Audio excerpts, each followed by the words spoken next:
পুজো করতে হলে দিতে হবে ৫ লক্ষ টাকা। বাংলাদেশের খুলনা থেকে উঠে আসছে দুর্গা পুজোকে ঘিরে বড় আপডেট। সম্প্রতি বাংলাদেশের সাম্প্রদায়িক দাঙ্গা ও বিবাদের জেরে হিন্দুদের সর্বশ্রেষ্ঠ উৎসব দুর্গা পুজো যেন রীতিমতো বন্ধই হতে চলছিল।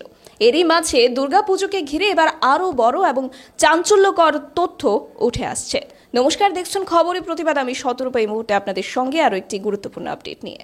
এই মুহূর্তে নামক একটি সংবাদ পোর্টালে প্রকাশিত খবর অনুযায়ী এবছর বাংলাদেশের বেশ কিছু জায়গায় দুর্গাপুজো আয়োজকদের উদ্দেশ্যে একটি বার্তা প্রেরিত হয়েছে, যাতে পুজো বাবদ দিতে হবে ৫ লক্ষ টাকার চাঁদা, এমনটাই উল্লেখিত রয়েছে।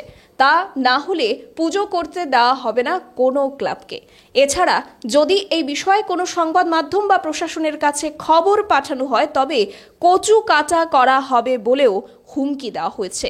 আর এই সমস্ত কিছু লিখিত আকারে একটি উড়ো চিঠি মারফত পাঠানো হয়েছে খুলনা জেলার হিন্দু অধ্যুষিত এলাকাগুলিতে। উল্লেখ্য, এই এলাকাগুলিতে প্রতি বছর বেশ ধুমধাম করে সেখানকার হিন্দু সম্প্রদায়ের ভক্তপ্রাণ মানুষেরা দুর্গাপুজোর আয়োজন করে থাকেন। কিন্তু এবার এই উড়ো চিঠি মারফত প্রেরিত সতর্ক বার্তা পাওয়ার পর থেকে ভয়ে কেঁপে উঠছেন পুজো উদ্যোক্তারা। কে বা কারা এই চিঠি পাঠিয়েছে তার কোনো নাম নিশানা না থাকলেও বাংলাদেশের বর্তমান পরিস্থিতি অনুধাবন করে সহজেই বলা যায় যে হিন্দু বিরোধী একাংশ স্বার্থান্বেষী মৌলবাদীরাই এ ধরনের অপকর্মের সাথে যুক্ত থাকতে পারে। বলা বাহুল্য, মোহাম্মদ ইউনূসের সিদ্ধান্তকে রীতিমতো বৃদ্ধাঙ্গুল দেখিয়ে বাংলাদেশ শাসন করছে প্রকৃত অর্থে মৌলবাদীরাই।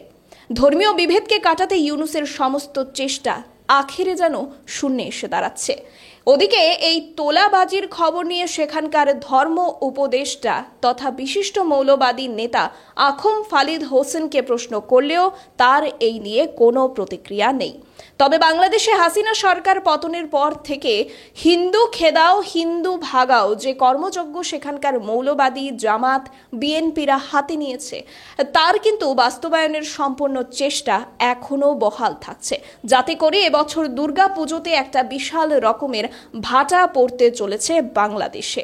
তাছাড়া প্রতি বছরই বাংলাদেশে দুর্গা পুজোকে ঘিরে একটা না একটা অপ্রীতিকর ঘটনা কিংবা বিশৃঙ্খলতা কিন্তু দেখা যায়।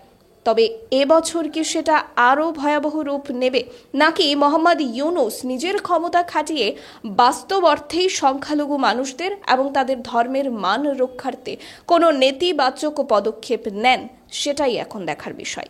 আপনাদের কি মতামত জানাবেন কমেন্ট সেকশনে, এবং আমাদের অন্যান্য আপডেটসগুলো দেখতে চোখ রাখবেন খবরের প্রতিবাদে। নমস্কার।